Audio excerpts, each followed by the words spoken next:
It's October 9, 2019, and this is Globespan 24x7 News. Good evening, and thanks for joining us. My name is Samuel Suknandan, coming to you live from Georgetown, Guyana. Here are the major headlines for today. No word on government's intended return to National Assembly.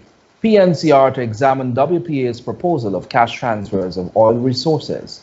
Hindus speak out on alcohol-fueled activities for its celebrations. Guyana and Qatar to strengthen partnership in oil and gas sector. And the penitence market gets $8 million upgrade, but vendors still unsatisfied. Over to you, Kingsley. Thank you, Samuel. Now here's a look at what's happening in the world of sports. We'll tell you that Japan's Osaka won her second WTA title after defeating Barty in the China Open finals. Also, the teams for the inaugural Dragon Stout Streetball tournament has been finalized. And in Hero CPL, they're expected to host two women T10 matches ahead of the finals and semifinals this week. We'll give you updates in these stories later on in the newscast. Samuel, back to you. Thanks, Kingsley. And now for a look at the news. A police corporal is now under close arrest after the Tactical Services Unit following the discovery of 50 pounds of cannabis in the car he was traveling in. His suspected accomplice is currently on the police guard at a city police station. It was reported that police received a tip-off and intercepted the car being driven by Corporal 21741 Bacchus of Aubrey Backer Road, South Rhymeville, Georgetown, with his friend in the passenger seat. During a search of the vehicle, police discovered a large quantity of cannabis wrapped in several parcels in the trunk of the car. They were both arrested and further interrogated about the cannabis. According to information reaching Globespan 24x7 News, the accomplice, who hails from Rose Hall, Quarantine, is a known criminal character. It was also revealed that police had the corporal under surveillance for quite some time before his arrest. While a date for election has been named, a return to the National Assembly was something that many Guyanese are unsure of. And while the government has maintained that they will, on October 10, maintained that they will return to the Parliament on October 10, the opposition is still not in support of that move. Kingsley Bryant will take you through a series of events that led to this issue.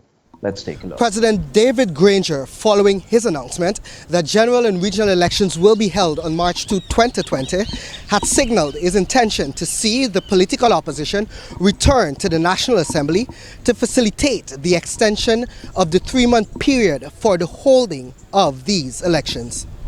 This is in keeping with Article 106(7) of the Constitution, which states, notwithstanding its defeat, the government shall remain in office and shall hold an election within 3 months, or such long a period as the National Assembly shall, by resolution supported by not less than 2/3 of the votes of all the elected members of the National Assembly, determine, and shall resign after the President takes the oath of office following the election. The government's intention to facilitate a return to Parliament in these extraordinary circumstances have been touted to be a precautionary method. The approved extension by the National Assembly will ensure that elections 2020 cannot be successfully challenged legally, and that is to ensure an extension of the elections date by a 2/3 majority of the National Assembly is granted. At the party's press conference last Friday, PNCR Executive Member and Attorney General Basil Williams, at that instance, expressed that should the opposition not return to Parliament when and if it is reconvened, their actions would be tantamount to creating a constitutional crisis.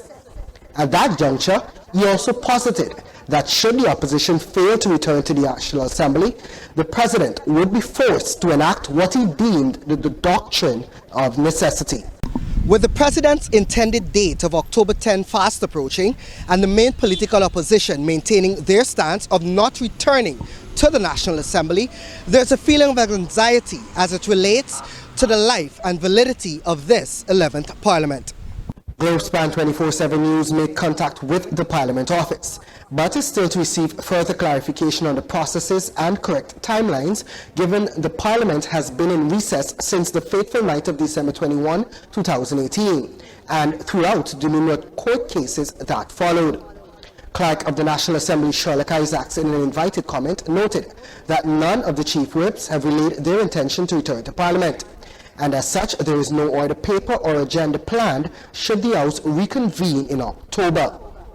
While it has been acknowledged that the dissolution of Parliament is not synonymous with the naming of an elections date, it is understood that the two processes usually accompany each other. It is also understood that the government can return to the Parliament within the confines of their majority, but will be unable to seek the necessary extension. The question still remains, what will be on the agenda when Parliament reconvenes? Or is the life of this Parliament already expired? Another question is it fast approaching the same? For Globespan 24x7 News, this is Kingsley Bryan.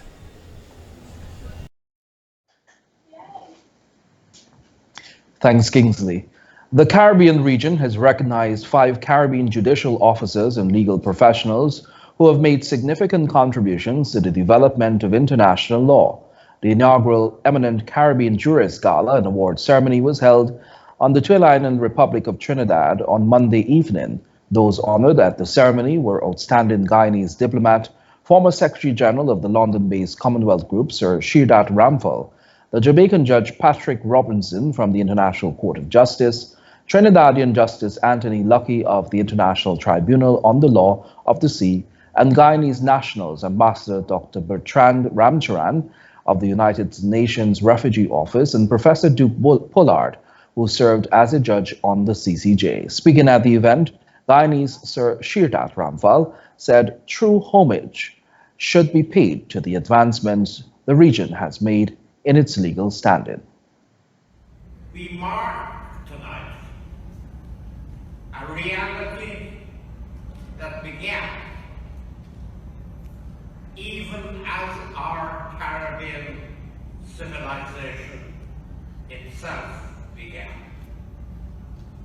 In Justice Anderson's iconic words, making the Caribbean a fact of public international law.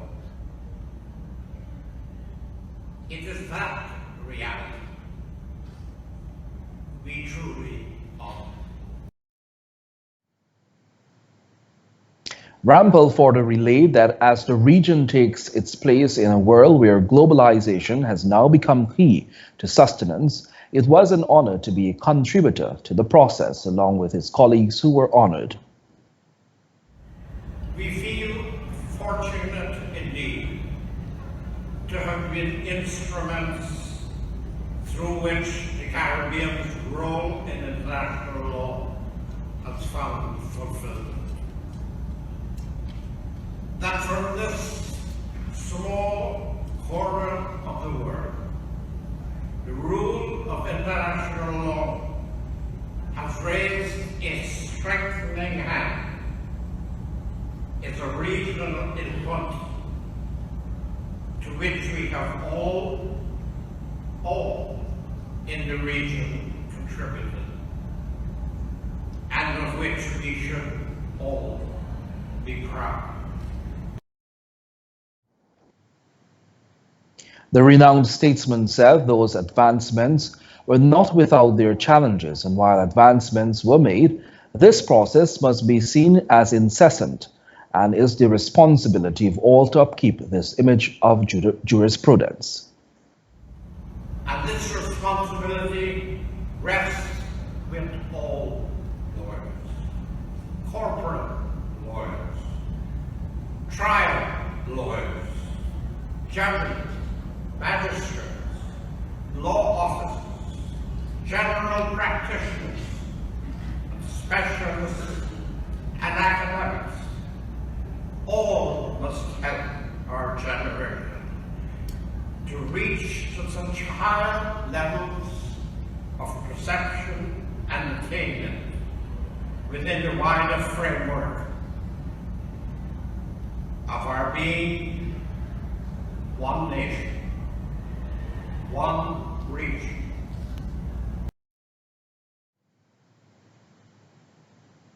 Meanwhile, President of the CCJ, Justice Saunders, in his remarks said that it is not by accident that the realm of international law had identified as the first area in which the jurists would be honored. The event was organized by the Caribbean Court of Justice Academy for Law, the educational arm of the Trinidad-based CCJ, and was established to, among other things, promote the recognition of judges and other legal practitioners who have made a consequential and lasting contribution to Caribbean jurisprudence, and to memorialize that contribution. Meanwhile, the Department of Youth Empowerment Unit recently concluded its 13th Youth Leadership Training Program as the unit continues to deliver on its mandate to provide empowerment opportunities for the nation's youth. The training, which was conducted at the Madawini Training Center located on the Linden Highway, targets youth leaders and those with leadership potential across the 10 administrative regions of Guyana. The unit executes a number of programs and has collaborated with facilitators from various organizations to ensure that the training provided is relevant and beneficiaries of the respective programs could receive the requisite skills and knowledge needed to enable them to become better leaders and change agents. The skills taught over a period spanning 2 weekends commenced on Friday, September 27 to Sunday, September 29, and concluded on the weekend of Friday, October 4 to Sunday, October 6, 2019. The youth leadership training empowers youth to develop soft skills and leadership through the use of practice and theory, job market readiness, and creating youth organizations, among others. The culmination of the program saw 64 youth people being from various regions across the country graduating with skills to not only contribute to their personal development, but to that of their respective communities. Remember to like our Facebook page and subscribe to our YouTube channel for the latest news in Guyana, the Caribbean, and around the world. Join us after these messages for more news with Shakima Day. Globespan GT is a proud sponsor of Globespan 24x7 News. Here are some exciting news from Globespan GT. Fares have dropped for next year, starting January 20 to August. American Airlines has cheap fares on non-stop flights to New York. Flights are as low as $306 one way and $540 round trip, all tax included. Take advantage of these cheap fares on American Airlines non-stop flights to New York. Globespan has also cheap fares to Miami, Toronto, Canada, and the Caribbean. Call Globespan GT in Georgetown at 227-1701, that's 227-1701, or in Rose Hall call 337-4298, and New Amsterdam at 333-6230. That call Globespan GT in Georgetown at 227-1701, that's 227-1701, or in Rose Hall, call 337-4287.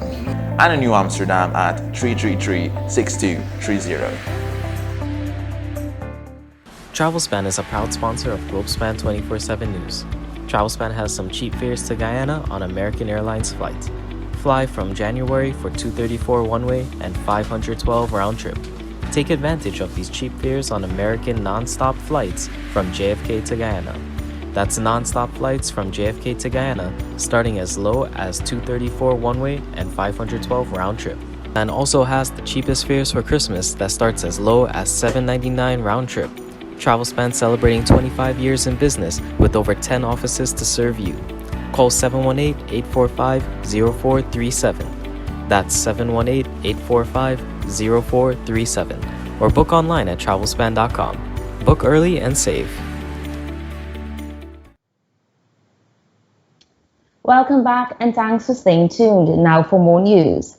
President David Granger on the sidelines of the accreditation ceremony for the new ambassador of Qatar to Guyana relayed that as a cohesive unit, the parties in the coalition are yet to come to a finite agreement on the WPA's proposal of cash transfer to Guyanese from the expected oil wealth. The head of state said the parties are neither for it or against it, but have taken a neutral hold further discussions on the issue so more information can be obtained. On the sidelines, the president is quoted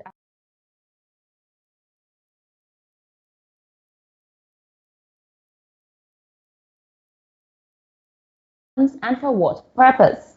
He further added that as a unit, open quote, the coalition parties will need to decide on how much will be coming and the profits must be shared with other national needs, infrastructure, social development, agricultural development, and so on. President Granger told media operatives that we do not know how much we are getting, so we're asking our partners to address their minds to how much needs to be spent and for what purpose and to whom.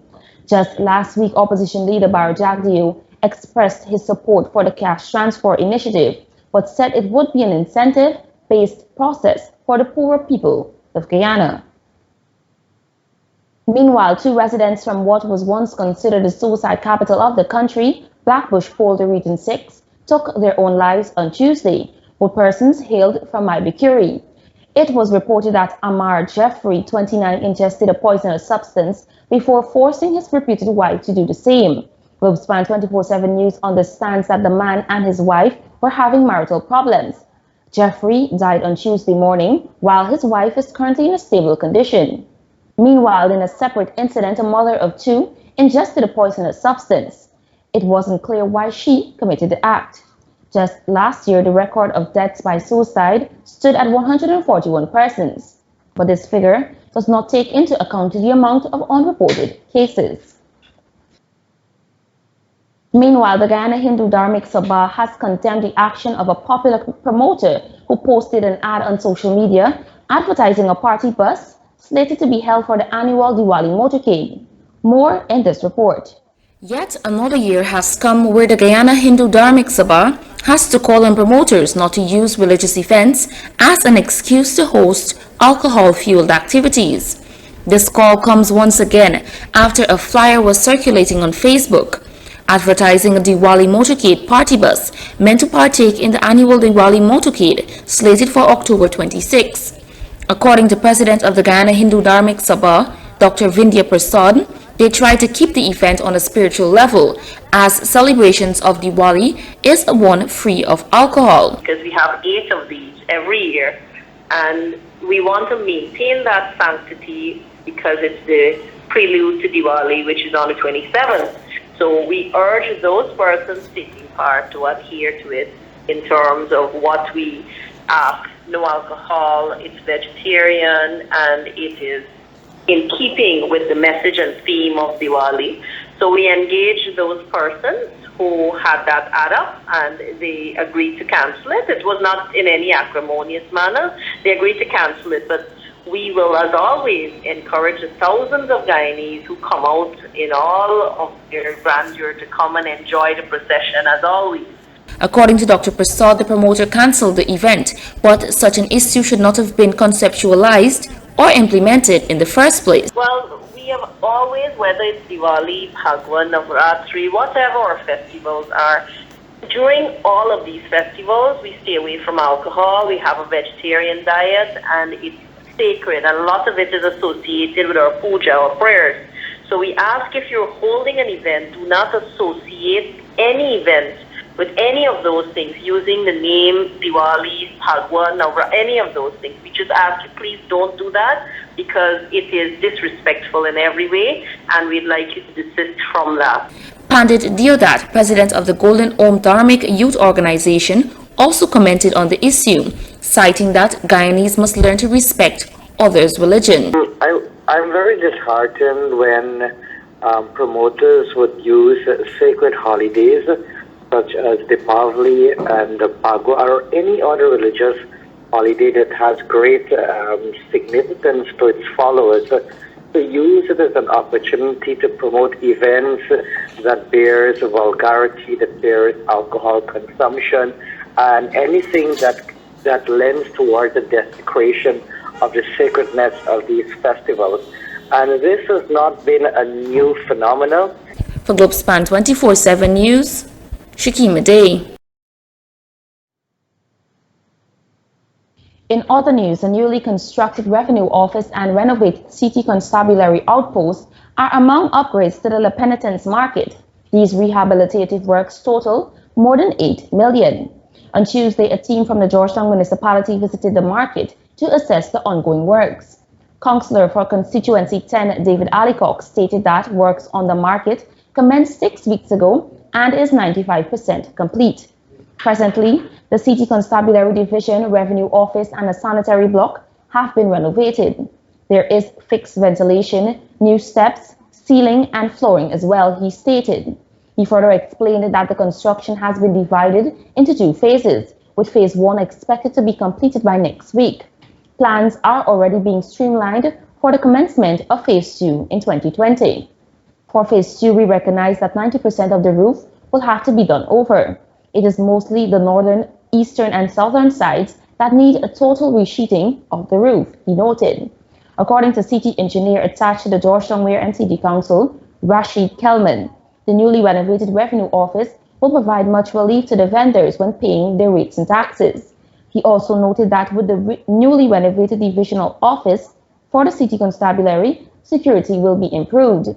The project was made possible after funds were allotted to carry out major rehabilitation works at other markets in Georgetown after a tendering process by the Georgetown Mayor and City Council. Despite these works, the vendors said that the market is not attracting any kind of business. It's not a bad area, not a, because what is it? There's only for them. You see, they're not looking after other people. You know, they're looking after them. Look, if you look at condition and zinc and everything, it's very atrocious, very bad. Yes, this market has been neglected for a very long time. The condition is very deplorable, atrocious. Whenever there is rainfall, you have to close your stands. Our stand was leaking so bad that we had to zinc it, if you notice, right through the right. There were many meetings they had at this market in which stallholders made proposals as to what to do, what not to do. And none, I can assure you, that I know of put into place. I don't know if you went around and checked out the toilet facilities in the new wings. For the past, I don't know, maybe 12, 13 years, about 7 or 8 board missing. They probably waiting on stallholders to go and restore that also. I mean, is it fair? When we look at it in the overall, when we really look at it in the overall, what is the benefit? When the month up, you have to find a money to pay the rent. What is this rent is for? We clean our own place, sweep up, pack up, put it in the disposal, right? But when this question you ask me about security and build back market and nicer back, I don't know. I really don't know about them. I don't see no development in this market. And I don't know how long this is going to go on for. Because I for sure tell you the truth, I can't sit in a place where I have no business. We're looking for business. Then when I buy here, I thought it's going to be a business. There is no business. The place flop, market flop. I think got market here, right? We're looking for money. You got a lot of stocks, yeah, but you're seeing people for come and buy. You understand? So, I don't know. Is everything down? In other news, Head of State President David Granger, in his address to newly accredited Qatar Ambassador, His Excellency Ahmed Ibrahim Abdullah Al Abdullah, noted that Guyana and Qatar have enjoyed cordial relations since the establishment of diplomatic ties 23 years ago on August 23, 1996. Guyana welcomes this important initiative and remains committed to working with the government of Qatar to enhance air connectivity in an effort to link the Caribbean and the Middle East. I wish to convey Guyana's interest in deepening cooperation with Qatar in trade, capacity building and education. I also wish to suggest that new fields of cooperation, especially in energy and tourism, be explored. President Granger further added that Guyana is keen on enhancing partnership with experienced oil producers such as Qatar. I'm confident that your appointment as ambassador will provide opportunities for fruitful discussions and exchanges in the oil and gas sectors of both of our countries. Meanwhile, His Excellency Ahmed Ibrahim Abdullah Al Abdullah in his remarks affirmed his commitment on behalf of the Emir of Qatar to work with Guyana to develop and strengthen ties to benefit both countries. Respect for treaties and international law and the maintenance of regional peace and security. As you know, Guyana and Qatar strengthened their bonds of friendship further with the signing of the bilateral air services agreement only last month on the 24th of September. This would pave the way for future cooperation in investment, in trade, and in air travel, and also hopefully in the movement of people.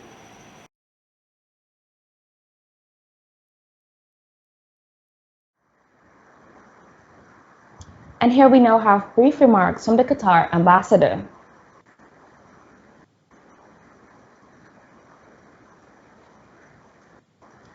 We do apologize. Moving on, ExxonMobil Guyana is continuing engagements in coastal regions across Guyana to ensure that communities are informed about its operations. Updates are simultaneously being provided on Payara, a third project which is scheduled for startup in 2023. Last week, one such event was staged at Lake Minstay in Region 2. We are also providing and showcasing information about all spill response and equipment. We are also working with the CDC in this effort to better educate and have awareness on how we would respond in the event of an oil spill emergency, explained Senior Director for Public and Government Affairs, Deidre Moe. This activity was preceded by an open house on the Payara Project Environmental Impact Assessment in Region 4 on September 30, 2019 at the Pegasus Hotel. Attended by close to 200 persons, it featured information desks at which subject matters experts were available to answer questions. Many of those in attendance were environmental science and engineering students of the University of Guyana. ExxonMobil Guyana has been seeking effective ways to enhance engagements of moving forward. Trying to channel the feedback from folks at previous projects and engagements, the consultants have developed a non-technical summary of the environmental impact assessment to provide key information and learnings from those assessments, Moe said. Similar engagements will be held in Regions 1, 3, 5, and 6 over the next few weeks. We'll tell you now that the Guyana Telephone and Telegraph Company has donated over 200 Pinktober t-shirts to the Mayor of Bartica, Guilford Marshall, in support of that city's Cancer Awareness Walk. According to the Mayor, the annual activity, which takes place on October 23rd this year, is part of a partnership between the Bartica Teachers Union and Nurses of Bartica. The Mayor noted that the Cancer Awareness Walk in Bartica will start from 6 p.m. from the cenotaph and will go through the streets of Bartica. The walk will end at the basketball court, where those participating will engage in a planned activity. A number of local artists will also be performing. On September 6, GTT launched its annual Pinktober event, which is aimed at educating Guyanese on cancer care and raising funds to support treatment for cancer patients in Guyana. The company has month-long activities planned to observe Cancer Awareness Month. GTT's 5 and 10K walk and run event occurs on October 26, 2019. We'll now take a short commercial break. Do stay tuned. To keep up with breaking news in Guyana, the rest of the Caribbean, and on the international scene, like, follow, and subscribe to Globespan 24x7's Facebook and YouTube news page. Join the conversation, get live news on the go, and news and details right here on Globespan 24x7 News. Travelspan is a proud sponsor of Globespan 24x7 News. Travelspan has some cheap fares to Guyana on American Airlines flights. Fly from January for $234 one-way and $512 round-trip. Take advantage of these cheap fares on American non-stop flights from JFK to Guyana. That's non-stop flights from JFK to Guyana starting as low as $234 one-way and $512 round-trip. And also has the cheapest fares for Christmas that starts as low as $799 round-trip. Travelspan celebrating 25 years in business with over 10 offices to serve you. Call 718-845-0437. That's 718-845-0437. Or book online at travelspan.com. Book early and save. Welcome back and thanks for staying tuned. Now we'll take a look at our bridge reports.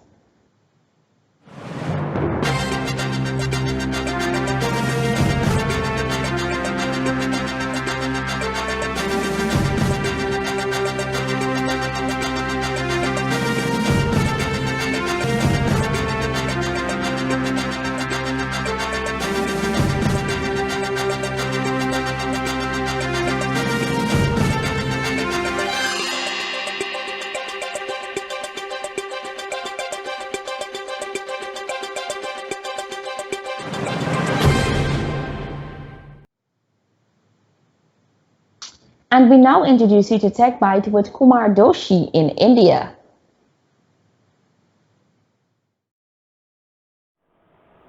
Thank you, Whitney. Namaste, salam, good day everyone. This is TechBeat on Globespan 24x7. Today on Tech News, we will discuss emerging technologies in agriculture. Venture capitalists have invested a whopping $4 billion in agriculture technology. Modern farmers have demonstrated a willingness to embrace these inventions and new techniques. Here are some of the emerging technologies that can literally change the agricultural landscape in the years ahead. Sensors help agriculture by enabling real-time traceability and diagnostics of crops, livestock, and machines. There are various sensors that help the growth and monitoring of crops. One such sensor is soil and air sensor that will give real-time feed about the health of the soil and moisture in the air. The farmers can tweak the nutrition of their crops accordingly. Another technology that can be used in agriculture is satellite imaging. A remote satellite imaging has become more sophisticated. It allows real-time crop imagery. This isn't just bird's eye view snapshot, but images in resolutions of 5 meters per pixel or even greater. It will let the farmers know the conditions of the crops without actually standing in the fields. Vertical farming has been a science fiction topic as far back as 1950s and perhaps further. And now it's not only scientifically viable, but will be financially viable within a decade. Vertical farming is the practice of producing food in vertically stacked layers. This gives the ability to grow crops within urban environments and thus have fresher foods available faster and at a lower cost, since there will be minimum transportation cost. These are just some of the technological advancements that could change farming forever. Like automation will increase the crop production and reduce stress on the farmers. Livestock biometric that could help the close monitoring of livestock health. Genetically designed food, drone monitoring systems, etc. So, how will this help the developing countries like Guyana and Trinidad and Tobago? These technological advancements in agriculture will increase the production of crops and also the quality. It will increase the export quantity and hence bring in more money into the country's economy. This could also create more jobs in the country and also increase the country's GDP. Technology is transforming nearly every aspect of the modern life, and farming is no exception. Farmers will benefit from each of these digital transformation trends in agriculture, giving the freedom from concerns over the environment, a better yield crop, and the ability to change their crops in new and efficient methods. This wraps up for TechBeat for today, but we will be back with more emerging technologies in agriculture. I'm Kumar Doshi bringing you tech news from India, back to the studio in Guyana for more news to come. Thank you. Thanks, Kumar. We'll now shift our attention to what's happening in the world of sport with Kingsley Bryan.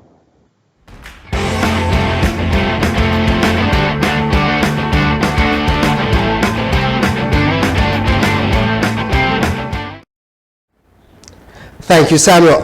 Now here's a look at what's happening in sports. We will tell you the teams for the inaugural Dragon Stout Streetball Tournament has been named. An official press release from Dragon Stout brand coordinator Jamal Beard has noted that the final 16 teams that are expected to compete in the inaugural Dragon Stout Community Cup Streetball Tournament have been finalized.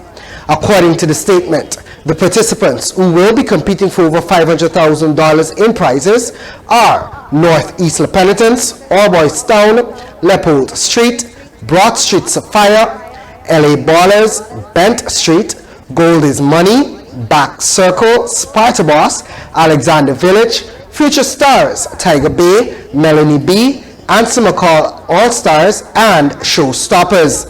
According to Beard, the teams have been selected from various environs and several regions, which provide a national flavor and true representation of the growing streetball culture.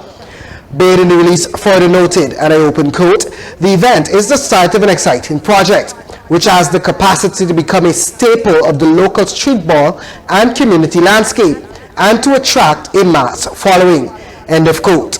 He also added that presently systems and structures are being created and fine-tuned to ensure a memorable event that will leave a lasting impression in the minds of the spectators and, more importantly, the players. November 15 is the stipulated date for the beginning of the elimination tournament. The other playing nights are November 22 and 29, with December 6 set as the date for the final showdown.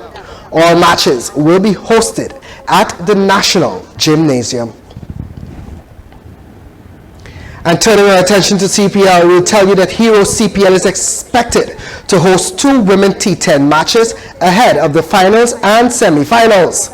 The Hero Caribbean Premier League, the Government of Trinidad and Tobago, and Cricket West Indies are partnering to host 2 T10 matches ahead of the men's semi-final and final.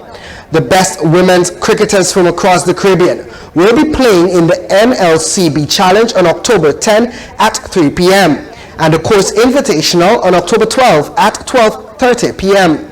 CPL is indeed thankful for the continued support of the Government of Trinidad and Tobago and the Prime Minister, Dr. the Honorable Keith Rowley, through the Sport and Culture Fund, whose invaluable contributions to these games have highlighted his passion and commitment towards the development of women and sportsmen.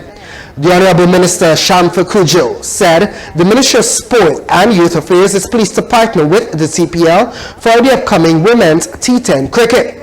This partnership is in keeping with the ministry's Pink Rain campaign, which promotes women and girls in sport. End of quote. She also added that the government will continue to facilitate the growth and development of sport in Trinidad and Tobago by creating opportunities and providing the necessary support towards the achievement of total participation. End of quote. Kuja concluded that these matches represent a brilliant opportunity for the region's top women cricketers to showcase their talent in the shorter format of the game. And she said it is the hope that the NLCB Challenge and the Course Invitational are forerunners to a sustainable women's league in the future. She also expressed delight that CNC3 will show the games live in the Caribbean, with Sportsmac broadcasting live to the rest of the Caribbean. YouTube will carry the games live to the rest of the world. Hero CPL would also like to thank their sponsor partners, the National Lotteries Control Board, or the NLCB, and courts who will support both the matches and the teams, and also their production partners Sunset and Vine, who will again be offering their world-class coverage. Pete Russell, Chief Operations Officer of Hero CPL, said, open quote, Hero CPL is always looking for ways to innovate and give more chances for fans to enjoy world-class cricket. These T10 matches with the best women's cricketers from across the Caribbean are just the latest example of our tournament pushing to be more inclusive and forward-thinking. We are delighted to be providing the chance for these players to be part of our event, and would like to thank the MYSA, the CWI, the NLCB, and courts for helping to make this happen. End of quote. And internationally, Osaka wins second straight WTA title after defeating Barty in China Open Finals. We'll tell you that Naomi Osaka won her second straight WTA title as she fought back from a set down to beat world number 1 Ashley Barty in the final of the China Open. The battle of the two women to most recently hold the top ranking did not disappoint, with Japan's Osaka coming out on top 3-6, 6-3, and 6-2 after 1 hour 50 minutes in Beijing. Two-time Grand Slam champion Osaka was coming off her victory on home soil at the Pan Pacific Open and beat US Open champion Bianca Andreescu and title holder Caroline Wozniacki on the way to the final. The early omens were not promising for the 21-year-old as she served up 2 double faults on the way to being broken in the 6th game and losing the opening set. The fight back for Osaka started in the 6th game of the second set as Barty hit a forehand long to trail 2-4. Osaka held serve to level at 1 set apiece and an immediate break at the start of the second left in her control. It was the third title of 2019 for Osaka and 5th overall, but she revealed that she needed to give herself a pep talk after her early struggles in the final. She basically said, and I open quote, basically I was telling myself to keep fighting, even though my attitude was really trash. This is a final. I'm really privileged to be here in the first place, so keep fighting. End of quote. The pair will resume their budding rivalry at the WTA Finals in Shenzhen later this month. Osaka clinching her place in the 14 million showpiece earlier this week. And that has brought us up to the end of our sports news for today. Join us tomorrow as we continue to keep you updated on what's happening in the sporting arena. Back to you, Samuel. Thanks, Kingsley. And that has brought us to the end of today's news. Before you go, here's a recap of our major headlines. No word on government's intended return to National Assembly. PNCR to examine WPA's proposal of cash transfer of oil resources. Hindus speak out on alcohol-fueled activities with celebrations. Guyana and Qatar to strengthen partnership in oil and gas sector. And the Penitence market gets $8 million upgrade, but vendors still unsatisfied. Thanks for watching Globespan 24/7 News. On behalf of myself, Samuel Suknandon, the news and technical team in Guyana, New York, and India. Until next time, do have a pleasant rest of the evening. Goodbye for now.